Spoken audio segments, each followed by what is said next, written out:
আর আমগো সম্মান মদিনার সুন্নতের কারণে, টুপির কারণে, দাড়ির কারণে, কোরআনের কারণে। এই জন্য আমগো সম্মান আগেও ছিল কি, আগে এমপি সাহেব দেখলে কইতো হাফিজ ভাই দোয়া চাই, এখন মন্ত্রী লোক পাঠাইছে হুজুর একটা ডেট লাগবে আর আমার মন্ত্রণালয়ে আসবেন, দাওয়াত রইল। তা আমগো সম্মান নিল কে? কই, না খাইয়ে তো মরি নাই, বরং আপনাদের চেয়ে বেশি খাই এবং পিওর খাই। এমপি দেখলে সালাম দেয়, মন্ত্রী দেখলে সালাম দেয়। আপনাকে বর্তমান দেশের প্রধানমন্ত্রী দেখছেন নি আলেমরে কেমনে সম্মান করে? আর আপনাদের এই সমাজের টুকটাক দুই একটা বেয়াদব আছে, স্টেজে হুজুরের সাথে বেয়াদবি করে, আছে না নাই? মসজিদের ইমামের সাথে বেয়াদবি করে। এর কারণ কি জানেন? শিয়ালের হাতে মুরগি দিলে যা হয়, সুদখোরের হাতে মাদ্রাসা মসজিদের চাবি দিলে তাই হয়। আল্লাহ হেদায়েত দান করুন, আল্লাহ হেদায়েত দান করুন। এই বাংলাদেশে 50 বছর যদি কেউ ক্ষমতায় থাকে, কেউ তার প্রতিবাদ করবে না, তবে আলেমদেরকে মাথায় তাজ বানায় যদি রাখতে পারে আর আলেমদের সাথে সামান্যতম বেয়াদবি করবে, ও ঘুমের মধ্যে দেখবার জিন্দেগি বরবাদ। আল্লাহ হেদায়েতের দৌলত দান করেন। এটা অনেকে বুঝিয়াও বেয়াদবি করে, আছে না নাই? এটা দোষ আমাদের, কারো চেয়ারম্যানেরও দোষ না, এমপিরও দোষ না। দোষ কার? আপনাদের। ভোটের আগের রাত্রে পায়খানা খাইছেন না? তাহাজ্জুদের টাইমে বরকতি সময় টাকা খান নাই? ভোটের আগে বাথরুমে গিয়া 10 গ্রাম পায়খানা খাইতেন, কামে লাগতো। হাসেন না? খুব খুশির কথা। যারা টাকা খাইছে এরাও জানেন, যারা খাওয়াইছে ওরাও জানেন। এরা দেশের দুশ্মন, এরা মানবতার দুশ্মন, এরা স্বাধীনতার দুশ্মন, এরা চোর, এরা ডাকাত। হাজী সাহেবের ইমাম সাহেব ভোটের আগের রাত্রে পীর সাহেবের মুরিদের জিকিরের অ্যাকশন, তাবলিগওয়ালার চিল্লার অ্যাকশন শেষ। বয়ানে কাম হইব কেমনে? এই যে এতক্ষণ ঘুরাইয়া কইতে আছি, বয়ানে কাম হয় না। কারণ কি? ওই যে আগের রাত্রে পায়খানা খাইছেন কি না? এখানে কেউ খায় না, আসতে কোন কেন? হাসতেছেন আপনারা না? আকাম করছেন আবার হাসতেছেন। ওই টাকা খাইয়ে যদি আপনার শরীরে একটা রক্ত হয় 1 ফোঁটা, হারাম। ওই টাকা দিয়ে বাজার করে যদি সন্তান রেখান, সন্তান নিষ্পাপ, আপনি বাবা, কলঙ্কের বাবা, সন্তানকে রক্ত নাপাক করেছেন, আপনি বাপ নামের কলঙ্ক। কই আমগো লাইনের হুজুর বাদ দেন তো, সব হুজুর বাদ। আপনাদের লাইনে জেনারেল পড়ুয়া ব্যবসা করে, চাকরি করে, 1 টাকা হারাম খায় না, এরকম নাই কেউ? চেয়ারম্যান, মেম্বার, এমপি 1 টাকাও হারাম পথে ইচ্ছা করে নেয় না, নাই? RAB, army, police, OC DC, SP হারাম খায় না, নাই? হুজুর বাদ দেন, সব হুজুর বাদ দেন। আপনাদের লাইনের দিয়ে আমি বুঝাচ্ছি। তাহলে আপনার লাইনের মানুষটা জেনারেল লাইনে থেকে ব্যবসা করে, হারাম খায় না, আপনি পারেন না কেন? বলেন। কিয়ামতের দিন তো জুতার বাড়ি আপনাদের লাইনের লোকের দ্বারা খাবেন, আমাদের হুজুর টুজুর লাগবে না। যে তোমার লাইনের লোকটা ব্যবসা করে নামাজ পড়ছে, তুমি পড়ো নাই কেন? তোমার লাইনের ব্যক্তি চাকরি করে নামাজ পড়লো, তুমি পারলা না কেন? অথচ নবী কি বলেন? বাইনাল আবদি ওয়া বাইনাল কুফরি তারকুস সালাহ। বেঈমান আর মুমিনের ভেতরে ব্যবধান হলো নামাজ। বেঈমান নামাজ পড়ে না, মুমিন কখনো নামাজ ছাড়ে না। বেঈমানের পরিচয় কি? নামাজ। আর মুমিনের পরিচয় কি? নামাজ নেই। জুমার দিন মসজিদে জায়গা নাই, 2 তলা বাড়াও, 3 তলা করো, ফ্লোর বাড়াও। এরা ফজরে কইছিল, এরা সব ইন্ডিয়ায় বেড়াইতে গেছিল না? আবার আসরে নাই। কি এই কাহিনী এই মসজিদে নাই? জুমায় এত মুসল্লি, এরা ফজরে কই, আবার আসরে কই? এই নামাজ এটা একটা তামাশা, একটা নাটক। নামাজ নামে ধর্ম নিয়ে একটা নাটক করা। আবার দেখেন নামাজ পড়তে আইসাও কি মোশান। সালাম ফিরানোর পরে মনে হয় মসজিদে একটা তুফান শুরু হয়ে গেছে, কে কার আগে বের হবে। অথচ সালামের পরে 4 রাকাত নামাজ পড়তেই হবে, না হয় কবিরা গুনাহ, কবিরা গুনাহ, কবিরা গুনাহ।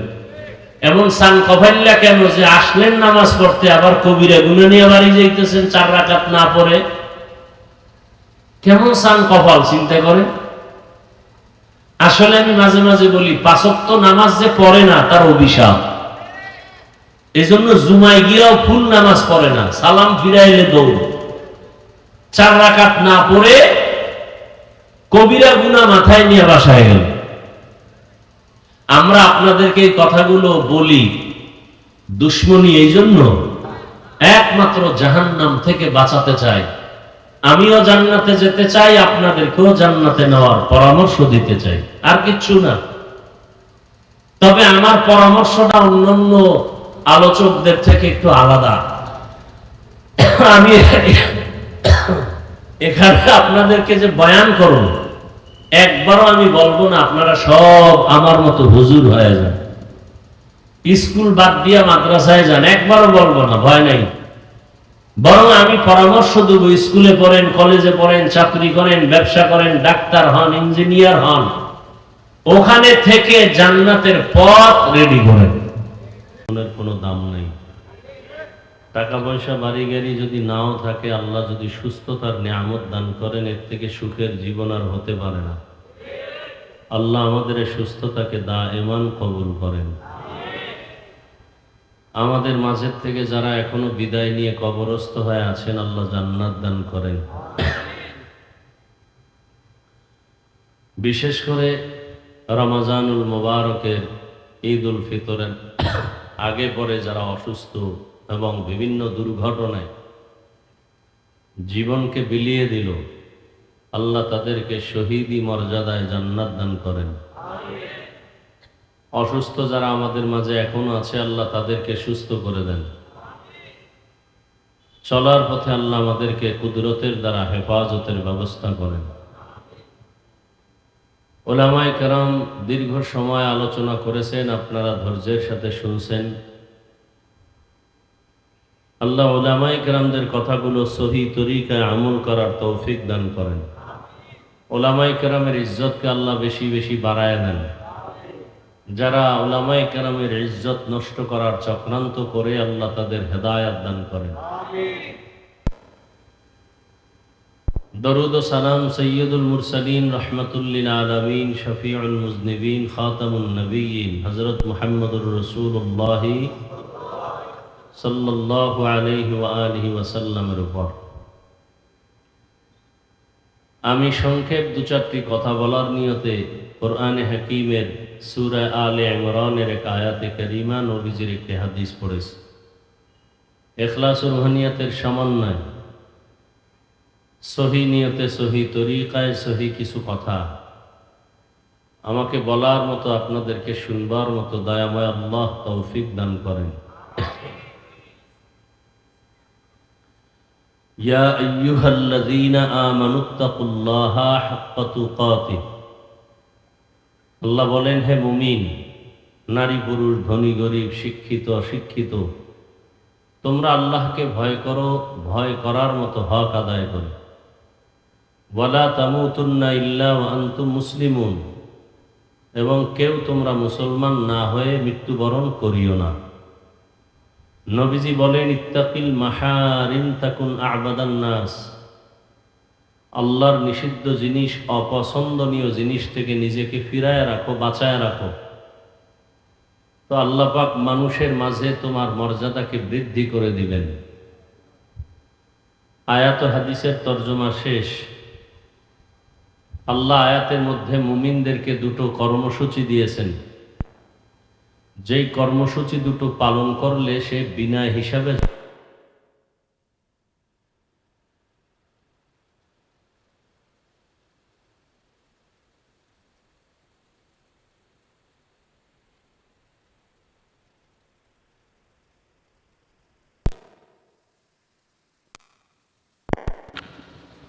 আল্লাহকে ভয় করার নাম খাশিয়া, আল্লাহকে ভয় করার নাম খৌফ। জোহর, আসর, মাগরিব, এশা পরে নাই, কেউ সুদের টাকায় ব্যবসা করে, কেউ নাই? যার হারাম টাকা ছাড়া সকাল হয় না, ঘুম হয় না, অথচ পৃথিবীতে নিকৃষ্ট মানুষ ওই ব্যক্তি যে সুদের সাথে জড়িত। কেমন নিকৃষ্ট? তার গর্ভধারিণী মায়ের সাথে 24 ঘন্টা জেনা করে। তাহলে আপন মায়ের সাথে জেনা করা কত মারাত্মক। এমতো অবস্থায় সে যদি নামাজ পড়ে কবুল হবে না, রোজা রাখে কবুল হবে না, হজ করে কবুল হবে না, তেলাওয়াত করে কবুল হবে না, দান করলে সওয়াব হবে না, মাদ্রাসা বানাইলে সওয়াব নাই, মসজিদ বানাইলে সওয়াব নাই, তওবা না করে মরে গেলে চিরস্থায়ী জাহান্নাম। কতটা পাপিষ্ঠ আমাদের সমাজে। এরকম মানুষও যদি বলেন, ভাই আপনি কি আল্লাহকে ভয় করেন? বলবে, হ্যাঁ, হুজুরদের থেকে বেশি ভয় করি। আসলে ভয় কি জিনিস আমরা বুঝি না। বয়ান আপনারা কিন্তু সবাই জানেন, বুঝের অভাবেই সব এলোমেলো। মিথ্যা বলা কি জানেন, অথচ মিথ্যা বলতেছেন কেন? বুঝের মাঝখানে ঝামেলা। আমার বুঝ আর আপনার বুঝে অনেক ব্যবধান। এখানে আমরা যারা বসে আছি, দাঁড়ানো আছি, সবাই মুসলমান কিনা কি একটু চিন্তা করে নেন। সন্দেহ থাকলে একটু ভাবিয়া বলেন। মুসলমান কিনা চিন্তা করা থাকলে 1 মিনিট চিন্তা করে বলেন যে হ্যাঁ, আমার একটু সন্দেহ আছে, আমি মুসলমান কিনা। সন্দেহ যাদের নাই তারা বলেন আপনারা মুসলমান। হ্যাঁ, যাদের সন্দেহ আছে তারা চুপ থাকেন। আচ্ছা, আমিও মুসলমান, আপনারাও? আপনাদের আল্লাহ আর আমার আল্লাহ দুইজন। খুব ভেবেচিন্তে বলেন, তাল মিলেন। আমার আল্লাহ আপনাদের আল্লাহ, নবী, কোরআন, হাদিস, কাবা, ধর্ম, কালেমা, দুনিয়াতে আসছি সিস্টেম, বিদায় বেলা যাওয়ার সিস্টেমও, কাফনের কাফন কয়টা? 3টা, মহিলাদের 5টা, কালার আলাদা হবে। আমাদের হুজুরদের কাফনের কালার হবে একরকম, আপনাদেরটা আর এক রকম। হ্যাঁ, কি কালার হবে? কবরের সাইজ একটু আলাদা, তাও এক। কবরে রাখার পরে প্রশ্ন সব এক। তালে বলছেন না হুশে বলছেন? আল্লাহ এক, নবী এক, কোরআন এক, কাবা এক, ধর্ম এক, কালেমা এক, দুনিয়াতে আসছি এক, যাব এক, কাফন এক, কালার এক, কবরের সাইজও এক, প্রশ্নও কি? পোশাক কেন আলাদা বলেন? হয়তো সবাই প্যান্ট শার্ট টাই পরি। আর যদি বলেন না, মদিনার পোশাক এটা না, তাহলে যেটা সেটা পরি। বলবেন চাকরির ক্ষেত্রে তো প্যান্ট শার্ট টাই লাগে, মেনে নিলাম, চাকরির ক্ষেত্রে পরেন। মসজিদে কিসের চাকরি? আল্লাহর ঘরে, সেখানে নবীর পোশাক নাই কেন? আল্লাহর ঘরে গেছেন, সেখানে নবীজির পোশাক পরেন না কেন? দেখেন, আজকে আপনার আমার আল্লাহ এক, নবী এক, কোরআন হাদিস সব এক, কাবা এক, ধর্ম এক, কালেমা এক, অথচ আপনাদেরকে আলাদা বয়ান দিতে হইতেছে। বয়ান করা দরকার হিন্দু, বৌদ্ধ, খ্রিস্টানদেরকে, যারা আল্লাহ চিনে না, কোরআন বুঝে না, হাদিস বুঝে না, অথচ আপনাদেরকে আলাদা টুপির বয়ান দিতে হইতেছে, আলাদা দাড়ির বয়ান, নামাজের বয়ান, পর্দার বয়ান। কারণ কি? অথচ জিজ্ঞাসা করলে আপনারা সবাই বলবেন নামাজ পড়তে হবে, 5 ওয়াক্ত নামাজ, পর্দা করতে হবে ফরজ, সবই আপনারা বলতেছেন। অথচ মানার ক্ষেত্রে এত অনীহা কেন, দুর্বলতা কেন? আমি টুপি খুলতে চাই না, লজ্জা, আর আপনি ভিআইপি মুসলমান, টুপি দিতে চান না, লজ্জা। তাহলে আপনি ভিআইপি মুসলমান, আমরা দুর্বল মুমিন। আমরা দাড়ি কাটলে লজ্জা পাই, আর আপনারা রাখতে লজ্জা পান। কেমন ভিআইপি মুসলমান আপনারা? আমি পর্দা না করলে লজ্জা, আর আপনারা পর্দা করতে গেলে লজ্জা। আমি মসজিদে না ঢুকলে লজ্জা পাই, আর আপনারা মসজিদে ঢুকতে লজ্জা পান। কারণটা কি? অথচ বয়ান তো ডেলি চলছে। এক এক স্টেজে 5-7 জন বয়ান করেওয়ালা বক্তা বয়ান করে, পীর সাহেবরা বয়ান করে, তাবলিগওয়ালারা করতেছে, জুমার দিন চলতেছে। আমল নাই কেন? এরপরে আল্লাহ মহামারী করোনা দিয়েও দেখলেন, তারপরও আপনাদের ঘাড় সোজা হয় নাই। কারণটা কি? এই ডেঙ্গু গেল, এই একের পর এক বিপদ, এরপরও যে আমল শূন্য। কারণ কি? আসলে আল্লাহর কথা, কোরআন হাদিস, হুজুর টুজুর এটি সব মিথ্যা। হ্যাঁ, কি কোরআন মিথ্যা? সত্য? কত পার্সেন্ট সত্য? সন্দেহ? কোরআনের মধ্যে মনে হয় নামাজের বয়ান নেই, সুন্নতের বয়ান নেই, পর্দার বয়ান নেই, সবই আপনারা বলতেছেন, তো মানেন না কেন? কারণটা কি? অনেকে বলবে মানতে গেলে তো স্বাধীনতা থাকে না। তো আমাকে হুজুরগো স্বাধীনতা নষ্ট করছে কে? বরং আমাদের মতো স্বাধীন এবং সম্মানিত বাংলাদেশ কেন, সারা দুনিয়াতে কেউ নেই। কি আপনাকে সম্মান দিছে নেতায়, আপনাকে সম্মান দিছে দলে, দল নাই, নেতা নাই, সম্মানও নাই, এখন জুতার বাড়ি। আর আমগো সম্মান মদিনার সুন্নতের কারণে, টুপির কারণে, দাড়ির কারণে, কোরআনের কারণে। এই জন্য আমগো সম্মান আগেও ছিল। কি আগে এমপি সাহেব দেখলে কইতো হাফিজ ভাই দোয়া চাই, এখন মন্ত্রী লোক পাঠাইছে হুজুর একটা ডেট লাগবে আর আমার মন্ত্রণালয়ে আসবেন, দাওয়াত রইল।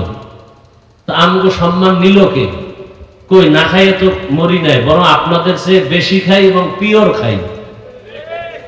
এমপি দেখলে সালাম দেয়, মন্ত্রী দেখলে সালাম দেয়। আপনাকে বর্তমান দেশের প্রধানমন্ত্রী দেখছেন নি আলেমরে কেমনে সম্মান করে? আর আপনাদের এই সমাজে টুকটাক দুই একটা বেয়াদব আছে, স্টেজে হুজুরের সাথে বেয়াদবি করে, আছে না নাই? মসজিদের ইমামের সাথে বেয়াদবি করে। এর কারণ কি জানেন? শিয়ালের হাতে মুরগি দিলে যা হয়, সুদখোরের হাতে মাদ্রাসা মসজিদের চাবি দিলে তাই হয়। আল্লাহ হেদায়েত দান করুন, আল্লাহ হেদায়েত দান করুন। এই বাংলাদেশে 50 বছর যদি কেউ ক্ষমতায় থাকে, কেউ তার প্রতিবাদ করবে না, তবে আলেমদেরকে মাথায় তাজ বানায় যদি রাখতে পারে আর আলেমদের সাথে সামান্যতম বেয়াদবি করবে, ও ঘুমের মধ্যে দেখবার জিন্দেগি বরবাদ। আল্লাহ হেদায়েতের দৌলত দান করেন। এইটা অনেকে বুঝিয়াও বেয়াদবি করে, আছে না নাই? এটা দোষ আমাদের, কারো চেয়ারম্যানেরও দোষ না, এমপিরও দোষ না। দোষ কার? আপনাদের। ভোটের আগের রাত্রে পায়খানা খাইছেন না? তাহাজ্জুদের টাইমে বরকতি সময় টাকা খান নাই? ভোটের আগে বাথরুমে গিয়া 10 গ্রাম পায়খানা খাইতেন, কামে লাগতো। হাসেন না? খুব খুশির কথা। যারা টাকা খাইছে এরাও জানেন, যারা খাওয়াইছে ওরাও জানেন। এরা দেশের দুশ্মন, এরা মানবতার দুশ্মন, এরা স্বাধীনতার দুশ্মন, এরা চোর, এরা ডাকাত। হাজী সাহেবের ইমাম সাহেব ভোটের আগের রাত্রে পীর সাহেবের মুরিদের জিকিরের অ্যাকশন, তাবলিগালার চিল্লার অ্যাকশন শেষ। বয়ানে কাম হইব কেমনে? এই যে এতক্ষণ ঘুরাইয়া কইতে আছি, বয়ানে কাম হয় না। কারণ কি? ওই যে আগের রাত্রে পায়খানা খাইছেন। কি না এখানে কেউ খায় না? আজকে কোন কেন হাসতেছেন আপনারা? না আকাম করছেন আবার হাসতেছেন। ওই টাকা খাইয়ে যদি আপনার শরীরে একটা রক্ত হয় 1 ফোঁটা, হারাম। ওই টাকা দিয়ে বাজার করে যদি সন্তান রেখান, সন্তান নিষ্পাপ, আপনি বাবা, কলঙ্কের বাবা, সন্তানকে রক্ত নাপাক করেছেন, আপনি বাপ নামের কলঙ্ক। কই আমগো লাইনের হুজুর বাদ দেন তো, সব হুজুর বাদ। আপনাদের লাইনে জেনারেল পড়ুয়া ব্যবসা করে, চাকরি করে, 1 টাকাও হারাম খায় না, এরকম নাই কেউ? চেয়ারম্যান, মেম্বার, এমপি 1 টাকাও হারাম পথে ইচ্ছা করে নেয় না, নাই? RAB, army, police, OC, DC, SP হারাম খায় না, নাই? হুজুর বাদ দেন, সব হুজুর বাদ দেন। আপনাদের লাইনের দিয়ে আমি বুঝাচ্ছি। তাহলে আপনার লাইনের মানুষটা জেনারেল লাইনে থেকে ব্যবসা করে, হারাম খায় না, আপনি পারেন না কেন? বলেন। কিয়ামতের দিন তো জুতার বাড়ি আপনাদের লাইনের লোকের দ্বারা খাবেন, আমাদের হুজুর টুজুর লাগবে না। যে তোমার লাইনের লোকটা ব্যবসা করে নামাজ পড়ছে, তুমি পড়ো নাই কেন? তোমার লাইনের ব্যক্তি চাকরি করে নামাজ পড়লো, তুমি পারলা না কেন? অথচ নবী কি বলেন? বাইনাল আবদি ওয়া বাইনাল কুফরি তারকুস সালাহ। বেঈমান আর মুমিনের ভেতরে ব্যবধান হলো নামাজ, বেঈমান নামাজ পড়ে না, মুমিন কখনো নামাজ ছাড়ে না। বেঈমানের পরিচয় কি? নামাজ। আর মুমিনের পরিচয় কি? নামাজ নেই। জুমার দিন মসজিদে জায়গা নাই, দোতলা বাড়াও, তিনতলা করো, ফ্লোর বাড়াও। এরা ফজরে কইছিল, এরা সব ইন্ডিয়ায় বেড়াইতে গেছিল না, আবার আসরে নাই। কি এই কাহিনী এই মসজিদে নাই? জুমায় এত মুসল্লি, এরা ফজরে কই, আবার আসরে কই। এই নামাজ এটা একটা তামাশা, একটা নাটক। নামাজ নামে ধর্ম নিয়ে একটা নাটক করা। আবার দেখেন নামাজ পড়তে আইসাও কি মোশান। সালাম ফিরানোর পরে মনে হয় মসজিদে একটা তুফান শুরু হয়ে গেছে, কে কার আগে বের হবে। অথচ সালামের পরে 4 রাকাত নামাজ পড়তেই হবে, না হয় কবিরা গুনাহ, কবিরা গুনাহ, কবিরা গুনাহ। এমন সান কফাইল্লা কেন যে আসলেন নামাজ পড়তে, আবার কবিরা গুনাহ নিয়ে বাড়ি যাইতেছেন 4 রাকাত না পড়ে? কেমন সান কপাল চিন্তা করে। আসলে আমি মাঝে মাঝে বলি, 5 ওয়াক্ত নামাজ যে পড়ে না তার অভিশাপ। এজন্য জুমায় গিয়েও ফুল নামাজ পড়ে না, সালাম ফিরাইলে দৌড়। 4 রাকাত না পড়ে কবিরা গুনাহ মাথায় নিয়ে বাসায় গেল। আমরা আপনাদেরকে এই কথাগুলো বলি দুশ্মনী এই জন্য, একমাত্র জাহান্নাম থেকে বাঁচাতে চাই। আমিও জান্নাতে যেতে চাই, আপনাদেরকেও জান্নাতে নেওয়ার পরামর্শ দিতে চাই, আর কিচ্ছু না। তবে আমার পরামর্শটা অন্যান্য আলোচকদের থেকে একটু আলাদা। আমি এখানে আপনাদেরকে যে বয়ান করব, একবারও আমি বলবো না আপনারা সব আমার মতো হুজুর হয়ে যান, স্কুল বাদ দিয়া মাদ্রাসায় যান, একবারও বলবো না, ভয় নাই। বরং আমি পরামর্শ দেব, স্কুলে পড়েন, কলেজে পড়েন, চাকরি করেন, ব্যবসা করেন, ডাক্তার হন, ইঞ্জিনিয়ার হন, ওখানে থেকে জান্নাতের পথ রেডি করেন। সেটা কেমনে করবেন সেই পরামর্শটাই হলো আমার বয়ানের মূল থিম, মূল উদ্দেশ্য। যে আপনি ডাক্তার হয়ে কিভাবে জান্নাতে যেতে পারবেন। তাসলিমা নাসরিনের সাথে মোলাকাত করলেই জান্নাত হয়ে যাবে ডাক্তার হয়ে। হ্যাঁ, ঢাকা কলেজের প্রফেসর আহমদ শরীফ, কেমন কপাল যে কবরও হয় নাই, এমন আল্লাহর লানত। এইরকম প্রফেসর চাই না, এরকম ডাক্তার চাই না। জাকির নায়েক সাহেবের মতো ডাক্তার চাই, আদর্শবান ইঞ্জিনিয়ার চাই। সেটা হতে হলে কি লাগবে? এই অল্প টাইমে কথাগুলোই বলবো, আর কিচ্ছু না। আমার দেশে আলেম ওলামা, পীর মাশায়েখ, মুফতি মুহাদ্দিস অভাব নাই। আমার দেশে আদর্শবান ডাক্তারের অভাব, ইঞ্জিনিয়ারের অভাব, প্রফেসরের অভাব, ওসি ডিসি এসপির। আর যদি আমার প্রত্যেকটা জেলা থানার ওসি ডিসি এসপি সব 5 ওয়াক্ত নামাজি হতো, তাহলে বাংলাদেশের ঘরে ঘরে, মাঠে ময়দানে দিনের বয়ান চলতো, কোনো অনুমতি লাগতো না। কি গান বাজাইলে মাইকের আওয়াজ এত জোরে দেওয়া হয়, ডেক সেট চলে না, যেন জমিন কাঁপতেছে। ওয়াজের মাইকের আওয়াজ একটু কমায় দাও, সাউন্ড কমাও। এখানে ফতোয়া কেন? হ্যাঁ, ওয়াজ মাহফিল চললে ছেলেদের পরীক্ষার ক্ষতি হবে, ক্রিকেট খেলা চললে ক্ষতি হয় না কেন? অথচ সোনার ছেলেরা তো খেলা চায়, ওয়াজে যায় না। কথা বলেন না কেন? সত্য কথাটা স্বীকার করেন, মানেন আর না মানেন। আল্লাহ সবাইকে সহি বুঝ দান করেন। তাহলে এত বয়ানের পরেও কেন আমাদের আমল শূন্য? একটা মেডিসিনের অভাব। কয়টা মেডিসিন? ওই মেডিসিনের নাম তাকওয়া, আল্লাহর ভয়। এখন সবাই বলবে আল্লাহকে ভয় করি, কিন্তু আসলে বাস্তব ভয় কি জিনিস এটা একটু বুঝেন। দেখবেন যেই সন্তান মা বাবাকে ভয় করে, এটা প্রমাণ কি? বলে মা বাবার সামনে সন্তান অন্যায় করে না। কেন? বলে শাস্তির ভয়। কথা ঠিক? আবার দেখবেন যেই ছাত্র শিক্ষকের ভয় করে, প্রমাণ শিক্ষকের সামনে অন্যায় করে না। কেন? শাস্তির ভয়। ঠিক তেমনি ভাবে যেই মানুষ আসলে আমার আল্লাহকে ভয় করবেন, ওই মানুষ গলায় ছুরি লাগলেও কখনো গুনার কাছে যাবে না, শাস্তির ভয়। কিসের ভয়? আপনার লাইনের কত মানুষ ব্যবসা করে নামাজ ছাড়ে না, চাকরি করে নামাজ ছাড়ে না। কত আপনার লাইনের র্যাব, আর্মি, পুলিশ, বিডিআর 5 ওয়াক্ত নামাজ পড়ে। ডাক্তার, প্রফেসর, ইঞ্জিনিয়ার ডাক্তারি করে, রোগী দেখে, আজান হলে নামাজে দাঁড়ায় যায়। একটু নিজের বিবেক দিয়া ভাবেন, আপনি কেন পারেন না? আপনি বোধহয় আরো 50 বছর বাঁচবেন, তারপরে আপনি আমল করবেন।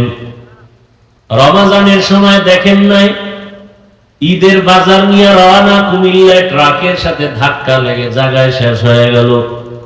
ঈদের জামা কাপড় পরে আছে, কোথায় আনন্দ, সবার চোখে পানি, কান্নার আওয়াজ। বিদায় নেওয়ারও সময় হয় নাই, বাস পানির মধ্যে ডুবে গেল।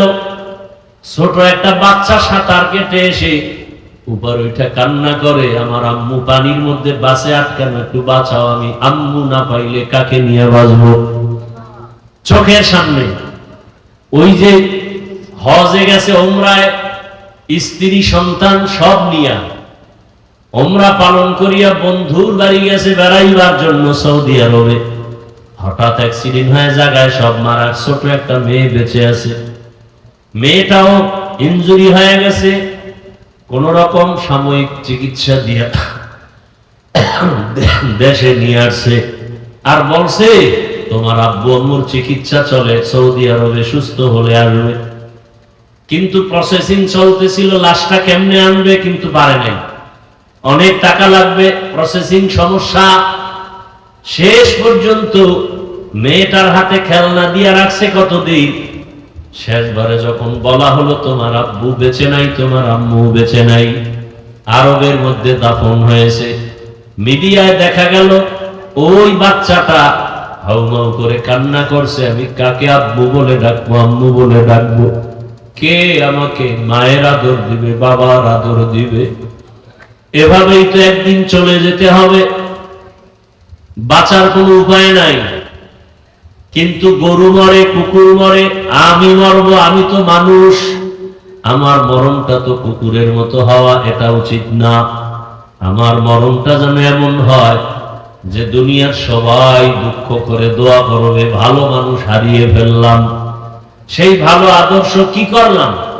না নিজের আদর্শ ভালো, না ছেলের আদর্শ ভালো, না মেয়ের আদর্শ ভালো, না স্ত্রীর আদর্শ ভালো।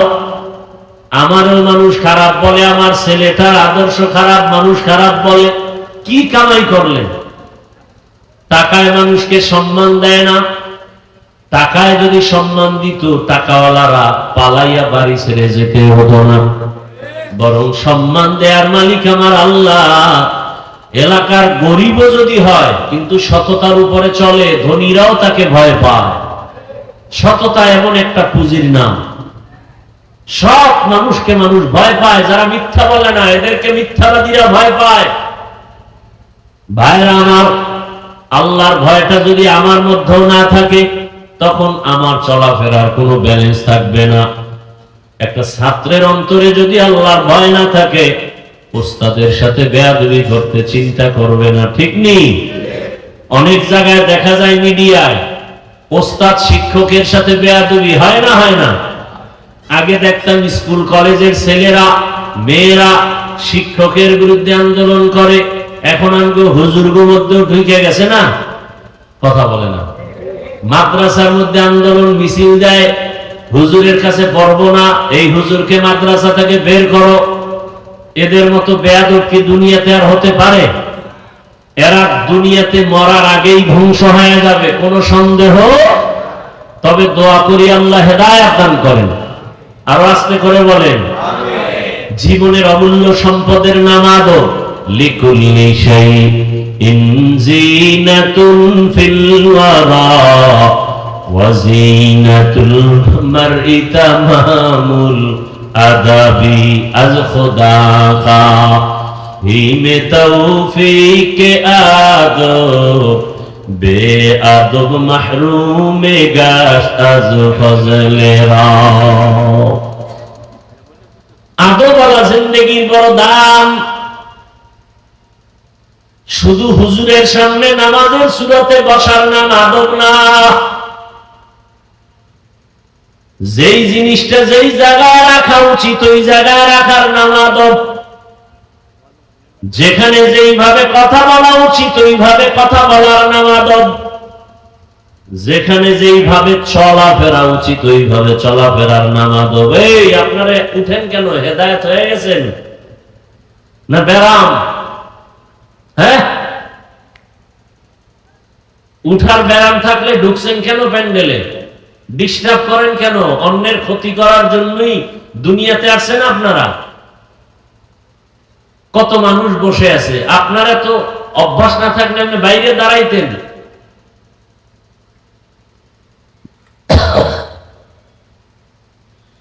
আল্লাহ তাআলা বলেন আমাকে ভয় করো। এই ভয়টা না থাকলে কোনো বয়ান অন্তরে আসবে না। এই ভয়টা অন্তরে আসার কারণে যদি আজকে কেউ গোপনে কানে কানে বলে হাফিজ ভাই আপনাকে 1 কোটি টাকা দিব, আপনি দাড়ি কেটে ফেলেন, কল্লা ফালায় দিতে রাজি, দাড়ি জীবনে কাটবো না। কেন? আল্লাহর ভয়।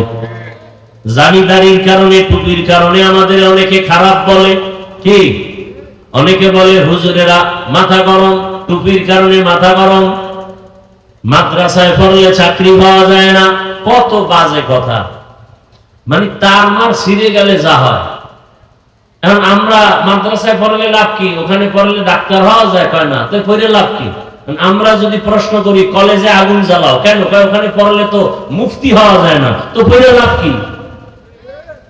কি ফাও আকামের দোকানদারি, শয়তানে যারা ধরে কাম থুইয়া আকাম করে।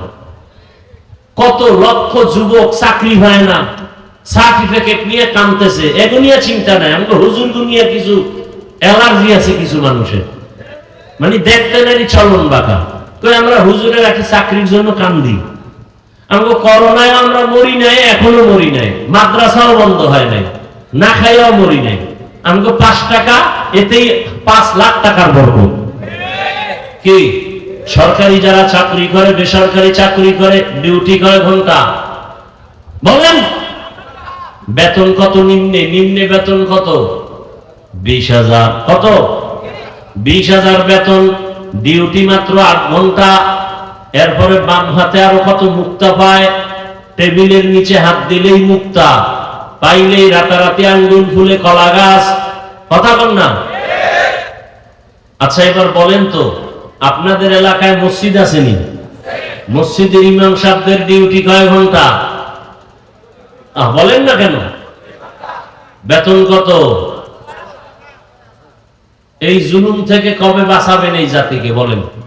আপনাদের বিবেকের উপরে ছেড়ে দিলাম। সরকারি বেসরকারি ডিউটি করে 8 ঘন্টা, বেতন 20,000। মসজিদের ইমাম সাহেবের ডিউটি 24 ঘন্টা, বেতন 5,000, 6 মাস বাকি। কারণ কি? এখন আর কথা নেই, শেষ। একেবারে বুদ্ধি শুদ্ধি সব তলায় গেছিল, এখন আর অ্যালার্জি নেই। সভাপতি সাহেব বেতন দেন কত মসজিদে? কয় 100। সেক্রেটারি সাহেব গরিব, কয় না সভাপতির থেকেও ধনী, আপনি দেন